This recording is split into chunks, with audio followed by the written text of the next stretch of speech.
ఇంట్లో కూర్చుని ఇంగ్లీష్ నేర్చుకోవాలనుకుంటున్నారా? అయితే వెంటనే మా స్పోకెన్ ఇంగ్లీష్ క్లాసెస్కి కాల్ చేయండి.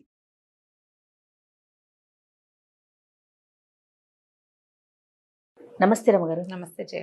రమగారు, కొంతమంది ఎలా ఉంటారంటే ఎప్పుడు ఏదో ఒక ఇష్యూ కావాలి. అది పుట్టింటి వాళ్ళ, అత్తింటి వాళ్ళ, పక్కింటి వాళ్ళ, అసలు వాళ్ళకి అనవసరం. వాళ్ళకు ఒక టాపిక్ అనేది ఎప్పుడు మాట్లాడుకుంటూనే ఉండాలి ఇంకొకరి గురించి. ఆ గాసిప్స్ అనేవి ఒకరి మీద ఒకరికి పాస్ ఆన్ చేస్తూనే ఉంటారు. మరీ ముఖ్యంగా అత్తింటి విషయాలన్నీ పుట్టింట్లో చెప్పడం, పుట్టింటి వారికి చెప్పి ఇలా చేస్తున్నారు, అలా జరుగుతుంది, మళ్ళీ మనం ఉండాల్సింది ఇక్కడే, కలిసి ఉండాల్సింది ఇక్కడే, వీళ్ళతోనే సాగాలి. బట్ అలా అది సింపతి కోసం చేస్తారా, లేకపోతే వాళ్ళ హ్యాబిచువల్ గా అలాగే వెళ్ళిపోతూ ఉంటుందో అర్థం కాదు. అంటే మిగిలిన వాళ్ళని ఎంకరేజ్ చేస్తే కూడా జయ, ఇదివరకు ఎప్పుడో ఒక కథ చెప్పాను నేను. చెప్పేవాడు చెప్తాడు, వినేవాడు వినకూడదు. ఎస్, మీ అత్తారింటి సంగతులు మా దగ్గర చెప్పకు అనాలి. ఒకటి, పెద్దవాళ్ళు ఎవరైనా, ఫ్రెండ్స్ అయినా, అందరి ఇళ్లలోనూ ఇలాగే ఉంటుంది. ఇప్పుడు ఎవరి అత్తగారులైనా దిగి రారు. ఎప్పుడు అత్త కోడళ్ళు ఉండి జనరల్ ఇష్యూస్ కదా జయ. ఇప్పుడు ఒక 20 ఏళ్ళు, 25 ఏళ్ళు, 29, 30 సంవత్సరాల దాకా ఓ పిల్ల ఓ పుట్టింట్లో ఒక చోట ఉంటుంది. అక్కడ నువ్వు ఆడిందాట పాడింది బాట. మీ అమ్మ నిన్ను లకార మకార ప్రయోగాలతో తిట్టినా నీకు ఓకేనే, అంతే. ఎందుకంటే మన అమ్మ కాబట్టి 2 చెంపకాయలు కొట్టి రేపొద్దున రాత్రికి అన్నం తిరిగిపోతే పిల్ల చచ్చిపోతుంది, ఆకలేసి నీరసం వస్తుంది, కళ్ళ కింద నల్లసార్లు వస్తాయని తల్లులు అన్నం పెట్టేస్తారు. పొద్దు నుంచి తిట్టిపోసినా రాత్రికి పిల్ల అన్నం తినకపోతే దాన్ని నిద్ర పట్టదని, దానికి పీడకళ్ళు వస్తాయని ఇలా భావిస్తారు. దాన్ని తిట్టిపోసి పొద్దు నుంచి వీలైతే 4 చెంపకాయలు కూడా కొట్టినా సరే రాత్రి పిల్లలకి అన్నం పెట్టాలని భావిస్తారు తల్లులు. మనమ్మ మన ఏమన్నా మనకి ఓకేనే కదా. ఇలా కొన్నేళ్ల పాటు పుట్టింట్లో ఇలా సాగించుకున్న పిల్లలు అత్తారింటికి వెళ్ళేసరికల్లా ఏమవుతుంది, ఇప్పుడు అత్తగారి సంగతి ఏమిటి? ఆవిడ ఓ కొడుకునో 25 ఏళ్ళో, 30 ఏళ్ళో, 36 ఏళ్ళో పెంచింది. ఓ పిల్లని తెచ్చి వీడికిచ్చి పెళ్లి చేయాలి. అత్తకి అభద్రతా భావం సాధారణంగా అత్తగారి పొజిషన్లో ఉండే వాళ్ళకి కొంత అభద్రతా భావం ఉంటుంది. ఎట్లా? పిల్ల తల్లికేమో అమ్మో నా పిల్లని అస్తాదిపరంగా పెంచుకున్నాను, చేతుల్లో పెట్టుకున్నాను, చేతుల మీద నడిపించాను, దీన్ని వీళ్ళు ఏం చేస్తారో అని పిల్ల తల్లికి ఉన్నట్టే పిల్లాడి తల్లికి ఏమని ఉంటుంది, నేను ఇంతకాలం పెంచుకున్నాను, పిల్లాడిని ఇంత ముద్దుగా చూసుకున్నాను, దాని చేతుల్లోకి వెళ్ళిపోతాడేమో, అత్తారికి సొంతమైపోతాడేమో అన్న భయము, దిగులు ఏర్పడతాయి. ఇప్పటిదాకా పిల్లాడి మీద సర్వ హక్కులు నావి, వాడి సంపాదన నాది, పిల్లాడు నా పిల్లాడు. వాడికి 20 ఉండని, 35 ఉండని, 50 ఉన్నా కూడా నా కొడుకు, నేను పెంచుకున్నాను, కష్టపడి నే కన్నా. నువ్వు ఒకదాని మీద అందరూ కష్టపడితేనే కంటారు, కానీ నే కన్నాను. ఈ పిల్ల ఎందుకు చూసావా కొత్తగా వచ్చింది, అది లట్టుగా ఎగరేసిపోతుంది నా కొడుకుని. ఇప్పుడు ఎంత చక్కగా పెళ్లి చేస్తారో జయ, ఎంత బాగా వెతుకుతారో. బారెడు జడ ఉండాలి, నా లెక్క అయితే 4 కళ్ళు 12 జడ ఉండాలి. మీ కోడళ్ళక ఉన్నా లేకపోయినా నా కోరిక అది. ఇప్పుడు నాకు ఉండొచ్చు కదా, నాకు 2 కొడుకులు ఉన్నారు. అందమైన పిల్లలు కావాలి, అందంగా ఉండకపోయినా నల్లగా ఉన్నా పర్వాలేదు, నలుపు తెలుపు గోలేదు మాకు. ఒక 4 కళ్ళు 12 జడ బాబు గారి బొమ్మలాగా కావాలి నాకు. ఓ దొరుకుతారు, వెతుక్కుంటాం ఇలాగే. ఇప్పుడు కొందరు వెతుకుతాం, అబ్బో పిల్ల మరీ పొట్టి, పిల్ల మరీ నలుపు, లేకపోతే పిల్ల సామంచాయిగా ఉంది, బొద్దుగా ఉంది, లేకపోతే మరీ బక్కగా ఉంది, ఇలా ఓ ఎంచుతారు. ఎంచగా ఎప్పటికీ కుదరలేదు అనుకో, కాంప్రమైజ్ పెళ్ళైతే చాలని పెళ్లి చేసేస్తారు. పెళ్ళైన దగ్గర నుంచి తల్లులకి ఏం అభద్రత ఉంటుందంటే, ఇన్నాళ్ళు నా సొంతమైన నా బిడ్డ వీడితో, ఈ పిల్లతోటి ఉండాల్సి వస్తుంది, డబ్బంతా వీడిది, అదే తీసేసుకుంటుంది, వీడి మీద ఆధిపత్యం దానికే వచ్చింది. నువ్వు ఆధిపత్యం కోసమే పెళ్లి చేసావు. మనం పెళ్ళి ఎందుకు చేస్తాం? పిల్లాడికి ఒక కంపానియన్ కావాలి. వాడికి 26 వచ్చిన నుంచి మనకి బెంగ, అమ్మో జుట్టు ఊడిపోతుంది పిల్లాడికి, అప్పుడే 1 ఎకరం పోయింది, 5-6 ఎకరాలు పోతుందేమో పెళ్లి నాటికే నేను దిగులు పడతాం. తలంబ్రాలు పోస్తే బాగుండదురా అనే తల్లులు కూడా తెలుసు నాకు. జుట్టు ఊడిపోయింది, తలంబ్రాల ఫోటోలు బాగా రావు, ఎక్కువ జుట్టు ఉండాలి దానికి, అప్పుడు అందంగా ఉంటుంది. ఇలా కూడా ఆలోచిస్తారు. ఇవన్నీ ఆలోచించి ఒక కొత్త పిల్ల రాగానే ఏమంటే దానికి వాడు తానా తందానా అంటాడేమో, ఎంతసేపు పిల్ల కలిసి తిరుగుతూ నన్ను వదిలిపెట్టేస్తారేమో, పిల్లాడు నన్ను వదిలేస్తాడని ఎంత దిగులు పడతారు. ఇదే పని మనం 30 ఏళ్ల క్రితం చేసాం అని గుర్తుండదు. అంతేగా, మన భర్త దగ్గరికి మనం వచ్చినప్పుడు మనకి పిల్లాడు కలిగాడంటే నువ్వు సంతానం కలిగించుకున్నావు, మీ అత్తగారు కూడా ఇదే ఫీల్ అయ్యింది కదా అని కొడుకు తండ్రులకి తోచదు. కూతుళ్ళ తల్లులకి నువ్వు కూడా ఇలాగే మీ అమ్మ దగ్గర నుంచి బయటకు వచ్చావు. ఓ ఇల్లు వాకిలి ఏర్పరచుకున్నావు, అత్త మామతో ఏదో సజావుగానో ఇంకో రాగంగానో ఎలాగోలాగా ఉండి నెట్టుకొచ్చావు. నీ కూతురు కూడా దాన్ని చెయ్యాలి. నువ్వు వివాహం చేస్తున్నావు, నువ్వు చేయదలుచుకుంది పెళ్ళి. నేను బాగా పెంచుకున్నాను, మా పిల్ల ఎవరి మాట విందంటే అలా ఎలా కుదురుతుంది? అసలు అప్పుడు ఇద్దరు రెండు వైపుల నుంచి పెళ్లిళ్ళు చేయమాకండి, చక్కగా ఎవరింట్లో వాళ్ళు ఉంచుకోవచ్చు. ఇప్పుడు ఇలాంటి మా పిల్ల ఎందుకు లొంగాలి, మా పిల్ల ఎందుకు మాట వినాలి, నా పిల్ల ముందు నుంచి చక్కగా సంపాదన పర్రాలు, ముందు నుంచి దాని జీతం ఉంది, అది అసలు ఒక్క ఇంట్లో ఇటు పుల్ల తీసి అటు పెట్టలేదు, అరిచేతుల్లో పెంచాము. అరిచేతుల్లో ఎందుకు పెంచావు? దీని పుల్ల తీసి అటు పెట్టకపోతే దాని బట్టలు అది కట్టుకోవటం కూడా రాదు, దానికి అది కూడా రాదు. ఇప్పుడు కష్టపడేది ఎవరు? పిల్లలు కదా. ఇప్పుడు కాబట్టి అత్తగారు పని చేయమంటోంది, ఏమి పని చేయకుండా ఉంటే నేను ఎలా చేస్తానని అత్తగారు అంటే తల్లుళ్ళకి నచ్చదు. తల్లుళ్ళకి నచ్చకపోగా పైగా కూతురు మీ అత్తగారు ఎలా ఉంది అని అడిగి అదేదో చెప్పగానే ఆవిడ అలాగా ఆవిడ ఇలాగా అని వీళ్ళు మాట్లాడతారు. ఆడపిల్లలకి ఎలా ఉంటుందంటే అమ్మలాగానే చూడాలి అత్తగారు. న్యాచురల్ కదా జయ, మనం అలా చెప్తుంటాం. కూతుర్ని కోడల్లాగా చూసుకోదు, కోడల్ని కూతురులాగా చూసుకోవటం, అత్తగారిని అమ్మలాగా చూసుకోవటం. అలా ఎలా కుదురుతుంది? మీ అమ్మలాగా మీ అత్తగారు చూసుకోవాలంటే నేను చాచి లెంపకాయ కొట్టాలి అంతే. రాత్రి పుడతాక తిరిగి అడ్డమైన తిరుగులు తిరిగితే ఎవడు సమాధానం చెప్తాడు అని మీ అమ్మ అన్నట్టుగా మీ అత్తగారు అంటే నువ్వు ఒప్పుకుంటావా? ఒప్పుకోవు. నాకు ఇది కావాల్సిందే, లేకపోతే నేను తిన్ను అని నువ్వు కోడలంటే అత్తగారికి నచ్చుతుందా? నచ్చదు. కోడళ్ళు కోడళ్ళుగా ఉండాలి, అత్తగారులు అత్తగారులుగానే ఉండాలి. ఎలాగా అత్తగారుగా ఉండటం? నీ పిల్లాడికి ఒక పిల్లని తెచ్చి పెళ్లి చేసావు, వాడితో జీవితాంతం ఉండాలి, నీ కొడుకుతో కలిసి సంసారం చేసుకుని పిల్లల్ని కనాలి, నీ వంశాన్ని ముందుకు తీసుకెళ్ళాలి, నీ కొడుక్కి అన్ని చోట్ల ఆ పిల్ల సాయంగా ఉండాలి.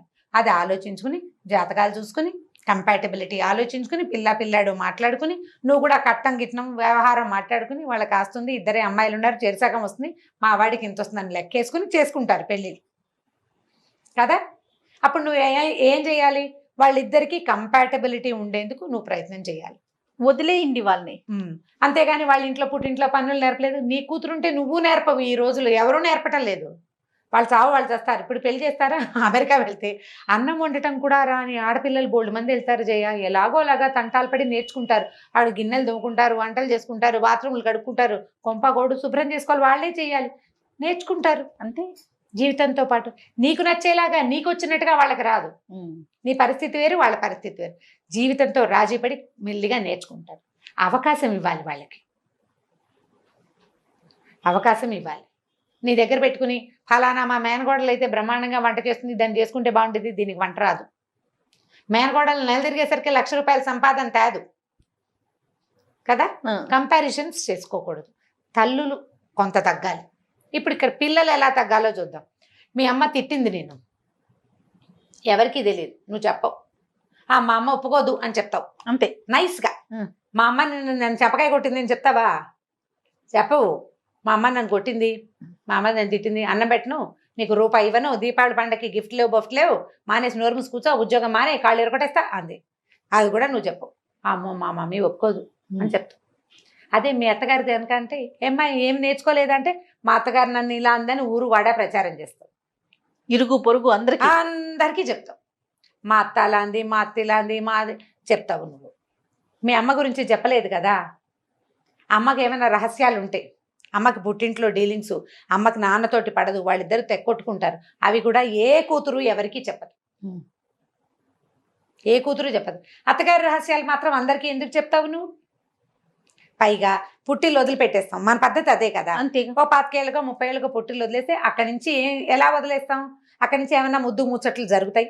ఆస్తి స్వాస్తి ఉంటే, నీకు అవకాశం ఉంటే, భగవంతుడు వాళ్ళు కలిగి ఉన్న వాళ్ళైతే నీకు డబ్బులు వస్తాయి.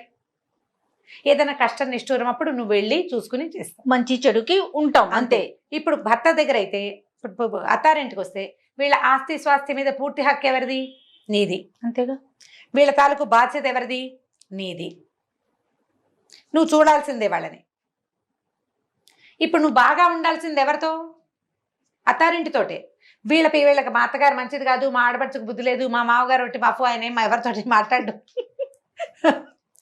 ఇలాంటివి చెప్పేటప్పుడు రేపొద్దున చాలా మంది ఈ పని చేస్తారు. మా అత్తగారికి మంచిది కాదు, మా ఆడపడుచు ఒకటి వేస్ట్ ఫెలో, లేకపోతే చాలా ఎక్కువ హెరాస్ చేస్తుంది, ఆడపడుచు చాలా అంటుంది, ఇలా అంటుంది, ఆవిడకి మొగుడుతో సజావుగా ఉండదు, మా నెత్తి మీద పడుతుంది చెప్తావు. మేము మామగారు ఏదో అందరికీ చెప్తావు.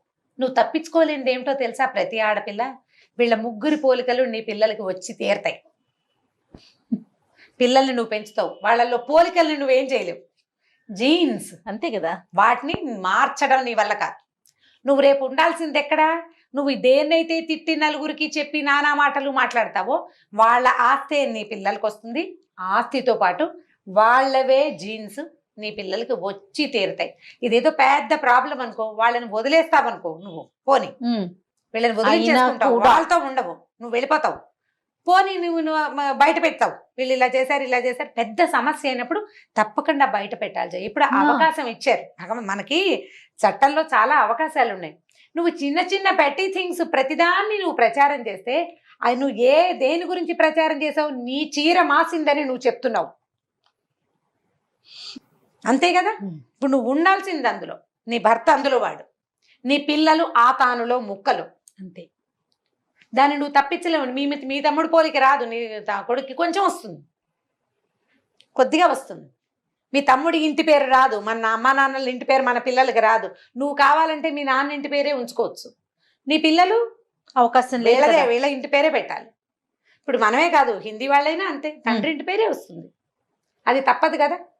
అది తప్పనప్పుడు మనం ఉండవలసిన దాని గురించి బయటకి ప్రచారం చేయకుండా ఉండాలి. మా కోడలికి పని రాదు, మా వియ్యపురాలకి బుద్ధి లేదు, అది బాగా పిల్లలకి నేర్పించలేదు, వీళ్ళింతే వాళ్ళింతేని వాళ్ళని అనటం అత్తగారిది తప్పు. నువ్వు చూసే చేసుకున్నావు. లవ్ మ్యారేజ్లు అనుకో, అసలు అది వేరే ఎంటైర్లీ డిఫరెంట్ థింగ్ అనమాట. అది ఇప్పుడు నువ్వు అరేంజ్డ్ మ్యారేజెస్ అయినప్పుడు నువ్వు 4 చూసి చేసుకున్నావు, నోరు మూసుకుని ఉండాలి. రాకపోతే నేర్చుకుంటుంది, అంతే కదా. జీవితానికి అవసరమైంది వాళ్ళు చేస్తారు. నువ్వు నీ పిల్లాడికి ఒక కంపానియన్ కావాలని పెళ్లి చేసావు, ఏమైనా పద్ధతులు బాగుండకపోతే ఆ అమ్మాయి మీరు కొంచెం సానుకూలంగా అసలు 4 మాటలు మాట్లాడుకుని ఇలా ఇలా మార్చుకోని అయినా ఇది బాగుంటుందని చెప్పు, వింటే. లేదా ఎవరితో నేను చెప్పించు, లేకపోతే ఊరుకో. ఎవరి కర్మానికి ఎవరి కర్తలు? వాళ్ళ కర్తలు కాదు కదా మన కర్మాలే కదా, వదిలిపెట్టేసేయాలి. అనవసరమైన ప్రచారం చేస్తే, నీ కోడల్ని తిడితే నీ మనవలు ఎక్కడి నుంచి వస్తారు? కాదు రమ్మగారు, ఇంకొక విషయం అర్థం కాదు. ఈవిడెళ్ళి 100 మందికి చెప్పుకుంటది, కోడలెళ్ళి 100 మందికి చెప్పుకుంటది, మళ్ళీ ఇద్దరూ కలిసి ఒక గూట్లోనే ఉండాలి, ఒక చోటే ఉండాలి. ఈ అమ్మాయి పద్ధతులు మంచివి కాదు. అసలు నేను చాలా మంది అత్తగారిని అట్లా చూస్తాను జయ, ఎంత సింపుల్ గా కోడల మీద మాట్లాడేస్తారు అనేస్తారు.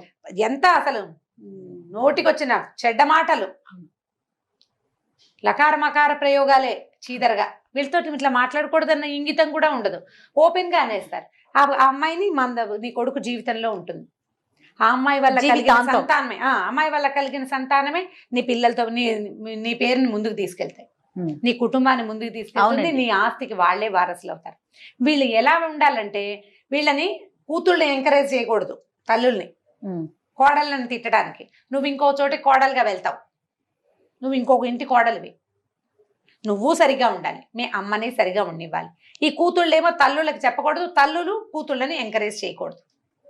ఒక చోట కూతురేమో తల్లిని సరి చేయాలి, ఇంకో చోట తల్లి కూతురిని సరి చేయాలి. అమ్మ ఇలాగే ఉంటుంది, నువ్వు కొత్త చోటికి వెళ్ళావు, వాళ్ళతో అడ్జస్ట్మెంట్ కొంచెం కష్టం, వాళ్ళ పద్ధతులు వేరు, వాళ్ళ వంటలు వేరు, వాళ్ళ ప్రవర్తనలు అవి వేరు, మెల్లిగా అడ్జస్ట్ అవ్వు. ఉద్యోగం చేసుకున్నావు, చదువుకున్న పిల్లవి, నీకు 4 చెప్పక్కర్లేదు. మీరు ఫస్ట్ లో అన్నట్టుగా ప్రతిదీ వినకూడదేమో రమ్మగారు, వినకూడదు. అత్తవారింటి సమస్యలు కూడా తప్పదు. చిన్న పెట్టి థింగ్స్ కి ఎందుకంత ఇంపార్టెన్స్ ఇవ్వాలి? ఇంతకేమిటంటే అందరం ఓ చోటే ఉండాలి, అంతే కదా. ఇలా పైగా ఈ చెప్పినవి వింటారు. ఇదే కాదు, చుట్టుపక్కల వాళ్ళు వినేవాళ్ళు కూడా చాలా మంది ఉంటారు, ఫ్రెండ్స్ కూడా. వాళ్ళ అత్తగారు చాలా దుర్మార్గురాలని ఇంకో 10 మందికి చెప్తారు. నువ్వు ఎంతమంది మాటలు విన్నావు? ఒక అమ్మాయి మా అత్తగారు మంచిది కాదని నీకు చెప్పింది, నువ్వు ఎలా డిసైడ్ చేస్తావు? రెండో పక్క విషయం నీకు తెలియదు కదా. నీతో ఫ్రెండ్లీగా మాట్లాడే నీ ఫ్రెండ్ అత్తగారితో ఏమంటుందో కదా. ఇప్పుడు ఇలా ఫ్రెండ్స్ కూడా వినేటప్పుడు ఇలా ఉంటాయి, ఇలాంటివి జరుగుతాయి. చుట్టుపక్కల వాళ్ళైనా అత్తారిళ్లలో ఇవి సామాన్యం. మీ అత్తగారితో కలిసి ఉండాలి, పెద్దవాళ్ళు, నీ బాధ్యత వాళ్ళని చూడడం. వాళ్ళ ఆస్తి స్వాస్తి నీ పిల్లలకే వస్తుంది రేపొద్దున. సాయిదా ఫాయిదాగా పోవాలమ్మా అని చెప్పేస్తే 4 మాటలు చాలా ప్రధానమైంది. విన్నవాడు పరమ దుర్మార్గుడు. ఎవరైనా ఆడైనా మొగైనా. మనకి ఆయన పేరేంటి, మన శ్రీపాద సుబ్రహ్మణ్య శాస్త్రి గారి కథ ఒకటి ఉంది. ఈ కాసికలు చెప్పే వాళ్ళని ఏం చేయాలో అని ఒక జమీందార్ గారు గుమాస్తాను అడిగేట. ఏముంది బాబు, విన్నవాడి చెవులు తెగ్గొడితే సరే అని చెప్పేట ఆయన. వాళ్ళ చెవులు కత్తిరిచేస్తే ఇక చచ్చినా వినరు. ఒక అత్త కోడళ్లే కాదు రమ్మగారు, అన్నదమ్ముల మీద అది పెళ్లి ఉంటుంది. చేసుకొని బయటకు వచ్చేసిన తర్వాత అన్న తమ్ముళ్ళని తిట్టి పోసే వాళ్ళు కూడా ఉంటారండి. అవును. అక్క చెల్లెల్ని అన్న తమ్ముల్ని ఎంతసేపు ఇది ఇట్లా అంటే అసంతృప్తులు పాస్ జీవితంలో చేస్తూ ఉంటారు. అసంతృప్తి. మా అన్నయ్య ఎలా చేశాడు, చిన్నప్పుడు ఇలా చేశాడు, అలాగే ఏదో అయింది, ఇదేదో అయింది, ఏమిటో ఆ అయింది. అన్నతోనో తమ్ముడితోనో మాట్లాడుకోవచ్చు, ఆ, మాట్లాడరు. మాట్లాడరు. 10 మందికి చెప్పి సింపతిని గెయిన్ గెయిన్ చేసుకోవాలని చూసుకుంటూ చూస్తారు. ఉంటారు. అన్ని తప్పులే ఇవి. అంతే. మానవ సంబంధాలు బహుపల్సటి విజయ, వాటిని కాపాడుకోవాలి. ఇబ్బంది ఇప్పుడు ఆస్తులు అన్నదమ్ములు లాగేసి ఆడపిల్లలకి ఇవన్నీ చోట్లు ఉన్నాయి, లేదని అన్న. అవునవును. ప్రతిదానికి పిడికి బియ్యానికి ఒక మంత్రం కాదు చూడు. నిజంగా సీరియస్ ఇష్యూ ఉంటే తప్పకుండా రచకెక్కాల్సిందే. చిన్న చిన్న వాటికి గొడవలు పెంచుకోవద్దు. ఇతరులకి మీ కుటుంబం గురించి చెప్పుకోకూడదు. నీ గురించి చెప్పినట్టే నేను చెప్పే కదా సింపుల్ గా, నా చీర మాసింది చూడు అని ఎదుటివాడికి నువ్వు చూపించచ్చా? చూపించకూడదు. బట్ట మాస్తే ఏం చేస్తాం, మన చీర మాసి కనిపించకుండా కవర్ దాచుకోవాలి కదా. చేసుకోవాలి. కవర్ చేసుకోవాలి. దాన్ని కవర్ చేసుకోవడం చేత అయితే నీ జీవితం గుట్టుగా సజావుగా వెళ్తుంది. నువ్వు 4 సార్లు అంటే మేము కవర్ చేస్తాం, వాళ్ళు చేయకపోతే అంటారు. ఎక్కడో చోట మొదలెట్టాలి కదమ్మా. అది నీ వైపు నుంచి అవును. మొదలుపెట్టు. ఇప్పుడు నువ్వు కోడలుగా ఉన్నావు, నీకు ఈ ప్రాబ్లం ఉంది అత్తగారితోటి, నువ్వు ప్రశాంతంగా ఉండడానికి ట్రై చెయ్యి. ఈ ఇబ్బంది వస్తుంది కాబట్టి నేను ఇట్లా ప్రవర్తించకూడదు నా కోడళ్లతోటని, రేపు వచ్చే తరపు కోడళ్లతోటి నువ్వు బాగా ప్రవర్తించు. నీ ఫ్రెండ్స్కి చెప్పు, ఇలాగే ఉంటుంది, మనం సర్దుకోవాలి, పెద్దవాళ్ళతో ఇలా చేయకూడదు, చిన్నపిల్లలతో ఇలా ప్రవర్తించకూడదు, రేపు మనకి కోడళ్ళు వస్తారని నువ్వు ఆలోచించు. ఈ ఆడపిల్లల్ని కోడళ్ళని కాల్చుకు తినే అత్తగారులైనా, నిన్న దాకా మనం అత్తగారులతో పడ్డాం, మన కూతుళ్ళు పడతారు, ఈ పద్ధతి మార్చుకోవాలి. ఈ అమ్మాయి మన కొడుకుతో ఉండటానికి ఇల్లు బాకిలి అన్ని వదిలిపెట్టి మన దగ్గరికి వచ్చింది, అమ్మ నీ నాన్నని వదిలిపెట్టి వస్తారు కదా, దీంతో బాగా ఉండాలని పెద్దవాళ్ళు అనుకోవాలి. 2 జయ ఇవి. ఇప్పుడు నువ్వు ఎంత తీర్చినా సరే ఈ సమస్యలు తీరం, ఎవరికి వాళ్ళు సర్దుకుంటేనే తీరం. ఎస్, అవునండి. 2 వైపుల నుంచి జరగాలి. ఇద్దరూ సర్దుకోవాలి, ఇద్దరూ కొంత తగ్గాలి. పైగా వీళ్ళు ఏం చేస్తారు తెలుసా, తల్లులకి అపరిమితమైన ప్రేమ కొడుకంటే, భార్యలకి భర్తలంటే చెప్పరాని ప్రీతి. వీళ్ళ బంధం ఒకటి, ఇద్దరికి శరీర సంబంధమైందే. తల్లి కన్న ప్రేమ, భార్యకి భర్తతోటి ఉండే ఆపేక్ష. వీళ్ళిద్దరూ కొట్టుకు చచ్చి తాము అత్యంతంగా ప్రేమించే వాడికి నరకం చూపిస్తారు. అవునండి. మనం దేనికోసం లాగుతున్నాం, అసలు ఎవరి వల్ల కనెక్ట్ అయ్యామో మనం, వాడికి నరకం చూపిస్తారు. వీళ్ళిద్దరు వద్దు నాకు అనిపించేలాగా చేస్తారు, వాళ్ళు పారిపోయేలాగా చేస్తారు. మరి దేనికోసం మీరు కొట్టుకునేది ఎందుకు? ఒకటి కోసమే కొట్టుకుంటున్నారు. ఆ ఒకడిని సంతోష పెట్టాలి కదా. 2 వైపుల నుంచి తల్లి ప్రేమగా ఉండాలి పిల్లాడితోటి, పోనీలే పిల్లాడు కోడలు అని అడ్జస్ట్ అవ్వాలి. భార్య కూడా పాపం నా భర్తకి వాళ్ళ అమ్మ అంటే ఇష్టం, తల్లి లేకపోతే ఎవరు మాత్రం ఎలా ఉంటారు, రేపొద్దున నా పిల్లలైనా ఇంతే కదా అని భార్య అనుకోవాలి. మీరు ఎవరి వల్ల కనెక్ట్ అయ్యారో వాడిని సంతోష పెట్టడం మీ ఇద్దరి విధి. అంతే. వాడిని హాయి సంతోష పెట్టకపోతే పీడా పోయిరి, ప్రశాంతంగా ఉండనియాలి కదమ్మా. అంతేగా. ఇప్పుడు ఈ స్ట్రెస్ఫుల్ జీవితాల్లో వీళ్ళ కొట్లాటల్లో ఈ మగవాళ్ళు చేరి పాపం వాళ్ళకి పిచ్చి వెర్రి ఎత్తుతుంటారు, వాళ్ళకి కౌన్సిలింగ్ కావాల్సి వస్తుంది. అవునండి. నేనంటాను వీళ్ళిద్దరి ఇవన్నీ నవ్వొస్తుంటాయి, ఇవి వస్తాయి కొన్ని వ్యవహారాలు ఇట్లా. మా అత్తగారి గురించి గంటల తరబడి వినాలి మనం. మీకు చెప్పేటప్పుడు నేను గంటల తరబడి వింటే, ఎందుకు చెప్తారు, ఏం చెప్పినా, ఎన్నిసార్లు అప్పుడు ఎలా చేశారు, ఇప్పుడు ఇలా చేశారు, ఇప్పుడు ఇదంతా ఒకవైపే. అత్తగారితో మాట్లాడితే ఇంకో రకం వెర్షన్ వస్తుంది కదా, ఇంకో రకం వెర్షన్ వస్తుంది కదా. అందుకని ఎందుకు వచ్చిందని ఇద్దరితో మాట్లాడితే నా తల వాచిపోతుంది, అసలే జుట్టు ఊడిపోతుంది అనుకుంటాను నేను. వీటి మధ్యలోకి వెళ్ళకూడదు, మనమే వెళ్ళకూడదు. అంటే మధ్యలో ఉన్నవాడి పరిస్థితి ఏమిటి చూడండి, అతను తప్పించుకోలేడు, తల్లిని వదులుకోలేడు, భార్యని వదిలిపెట్టలేడు. పోనీ వదిలేస్తావు, ఎంతమంది పెళ్ళాలని వదిలేస్తారమ్మా? తల్లులు కదా, మార్పు రావాల్సింది. ఖచ్చితంగా మార్పు రావాలి ఇద్దరి వైపు నుంచి. ఎక్కడైనా సరే తల్లులు సరిగా ఉంటే అబ్బాయి తల్లి గాని అమ్మాయి తల్లి గాని, అబ్బాయి అమ్మాయి బాగుంటారు. అంతే. ఆలోచించి చూడండి, అవునా కాదా అని. డెఫినెట్ గా రమ్మ గారు.